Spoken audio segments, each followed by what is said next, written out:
The job market is a mess right now. Be prepared for rejection. This is where you have to get like thick skin. I finally hear from recruiters. They are in my LinkedIn and in my email, left, right, front, and center. Hi folks, welcome back to my channel, and if you're new here, my name is Rachel and I'm a product designer, and in today's video I am going to be discussing with you lessons I learned while job hunting as a product designer in the UK especially, and in 2025. I graduated in September 2023 and I finished everything that I had to do with my master's around September 2023. So I literally started putting a pointer around and looking for roles like seriously around that time or even before then. But when things really got like, it dawned on me that okay, I needed to find a role ASAP was like in January 2024. That's when I started doing like putting all of my all into like finding a role. The offer for my current role, I got that offer in August 2024. So it took me about 8 months thereabouts. So it took me about 8 months thereabouts to find a role or to get an offer for the role that I wanted. Let's talk about lessons that I've learned while job hunting throughout the entire job hunting process that helped me finally land the role I have currently and can also help you land the role in the current UX market. If you know anything about the current job hunting market, you know it is a mess right now, and it has been that way for the last 2-3 years. In fact, since pretty much after COVID. There is this article I read by Gerald Spohl. So if you know anything about UX, you most likely have heard about Gerald. Gerald is one of the OGs in the industry, and he has been like a UX designer for like a very long time, like even before UX designer became like a 10. And there is this article by him on Medium, which I'm also going to link in the description if you actually want to read through it, talking about why the job market is a mess right now. There have been so many articles that I've really liked and I've really resonated with me myself. I wrote one myself about the job market, and I'm also going to link that in the description as well if you want to give that a read. So yes, the job market is a mess right now. It's going to take you a very long time to find a job. So that means lesson number one: set your expectations, lower it. Like if it's high up here, lower it. Lower your expectation for how long it is going to take you to get a job. If you get a job in 1 month or in 2 months, fine, but lower your expectation. Give yourself time in order to sort of finally get the job that you want. So lower the bar for whatever expectations that you have. And in my own case, I wasn't just looking for a job because I was in the UK and I'm currently on my postgraduate visa. I was also looking for a sponsor. That means whatever job I got had to sort of sponsor my visa to stay in the UK after my postgraduate visa expired. The postgraduate visa in the UK is for 2 years. So after that 2 years, if I wanted to stay back in the UK, whatever job I got had to potentially have the capability to sort of offer me some sort of sponsorship. And that means roles were actually really limited for me as well. I remember even being taken off an interview list just because the recruiter put a call through to me. I was asking me what kind of visa I have, and I was like, oh, I have like postgraduate visa currently, and she was like, oh, sorry, you cannot offer you sponsorship after 2 years. I'm like, you could have just given me the job, then after that 2 years would figure that out. So that time I just really wanted a job. Some companies will also tell you upfront that we don't sponsor, so if you're applying, just know that we won't be sponsoring you in the future. My next lesson is just to get your foot in the door. Now that I currently have a role and I have been working at this role for like 5 months, almost 6 months now, I finally hear from recruiters. They are in my LinkedIn and in my email, left, right, front, and center. While I was job hunting, I did not see them. Zip. Nada. I did not see anything from any recruiter. But now that I have a role, finally, they're in my DMs all the time, asking me and telling me about new roles at this company and that company. Let me influence you. It's not just tech companies that need designers. As designers, one of the best thing about our role is we can work in any industry, from health to tech to government. I don't know, think of it, any industry at all needs designer. So don't just have your focus on tech companies alone or the very big tech companies alone. It's okay to be a technical person in a non-technical company. You're still a designer anyway. Another thing you want to consider is what size of company you want to go into.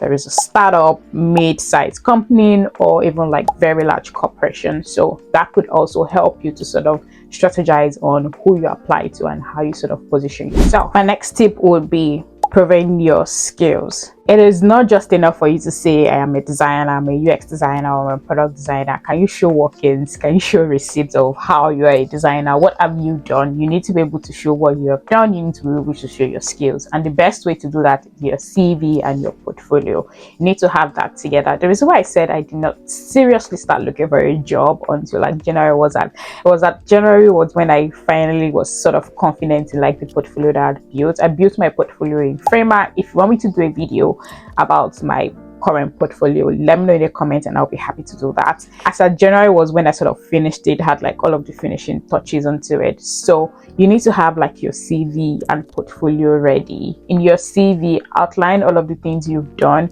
Use the XYZ method of I collaborated with so and so, or I collaborated with developers, business analysts, data scientists in order to do this project. And there was an increase in 20% about people that signed on to the app that we designed for, that kind of thing. I can leave a template in the description box for how to write a CV. Again, if you want me to do like a separate CV video, let me know in the comments and I'll be happy to do that. So things to include in your CV: metrics. Make sure you are putting in metrics. This went up by 17% after a redesign. After I designed it, we had an increase in customer sign up and things like that. That shows your work. Also include like extracurricular activities that you do outside of work as well. Some companies are literally interested in that. If you are like somebody from like a different country and you are not looking for sponsorship, you can actually include it in your CV, because sometimes they might just think you're looking for a sponsorship and might pass you over. So make sure your CV is well packed and put together, and please don't write like a 3 or 4 page CV. A 1 or 2 page CV is enough. Actually, even depending on your experience, if you have like 1 or 2 years experience, the 1 page CV should be more than enough. Outline your CV, your work experience, your education, and every other thing should come afterwards. Make sure that your CV is clean. Do not create your CV on Figma. That's a no-no, and that's because Figma, once you export documents in PDF on Figma, it covers all of the fonts, and that means once you pass it through ATS, which is the applicant tracking system, it might not be able to read it. So just create your CV in Word. I know it's like, oh, just plain Word. Create your CV in Word. Let's get your foot inside the door first. All of the creativity you want to add it to your portfolio. Let's talk about your portfolio. Make sure your portfolio shows details about your design process and what you worked on. If there were constraints while working on projects, the developer woke up and said that we cannot design this thing again because of this. Include it.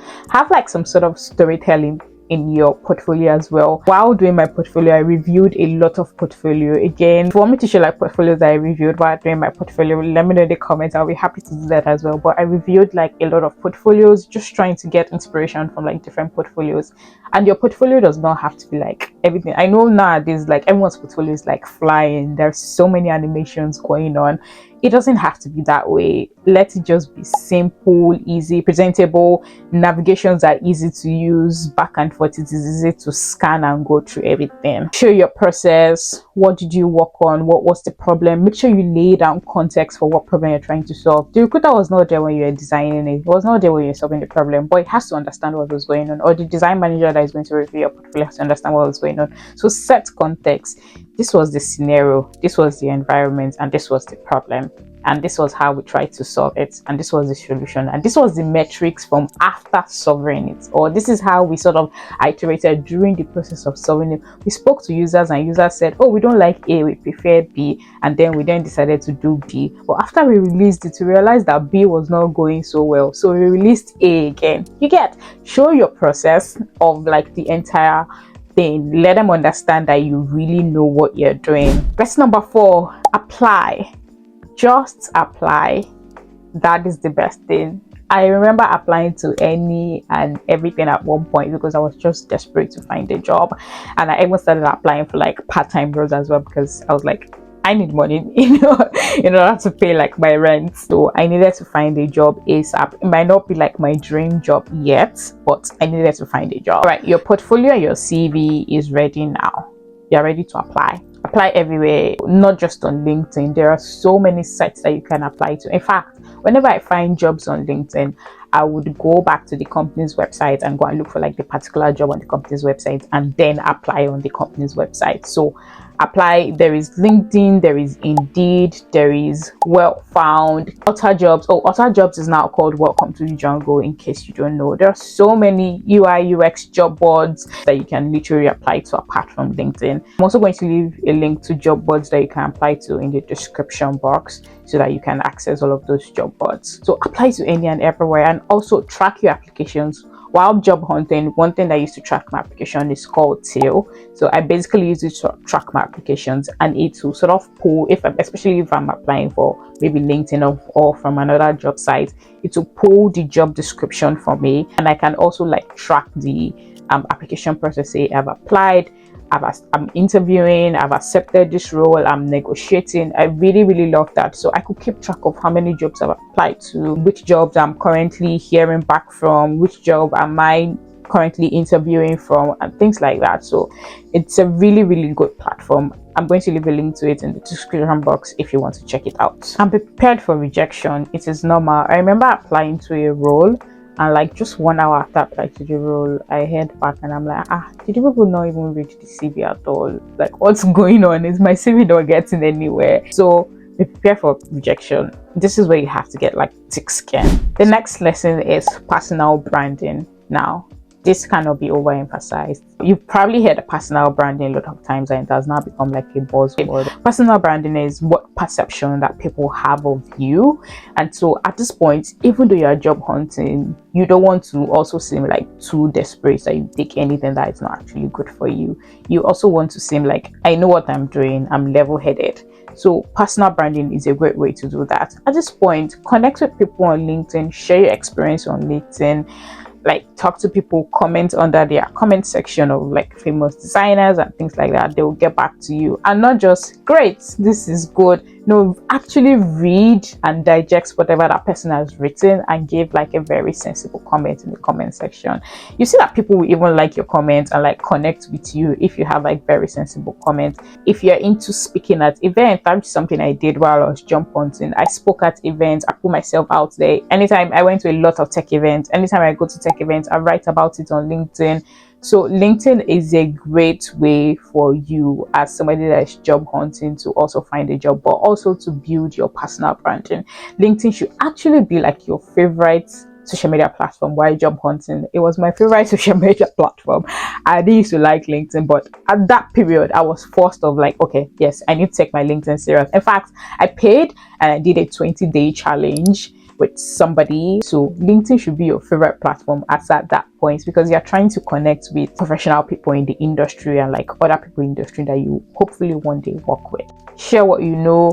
If there is something going on in the design industry that you have a perspective to, share that as well. It really helps other people see you in a different light. I remember somebody sending me a DM from a post that put up on LinkedIn about how I'm currently job hunting and what I'm doing while I'm currently job hunting. And the person was like, oh, we have a role open in my company. Here is a link to the role, you can apply. So see, just from me putting myself out there. So put yourself out there on LinkedIn. There you have it. Job hunting is not easy. It has not been easy in the last 2 to 3 years. There has been a lot of people complaining about the job hunting process, myself included. If you found this video helpful or useful in any way, let me know in the comments. Don't forget to like, share and subscribe.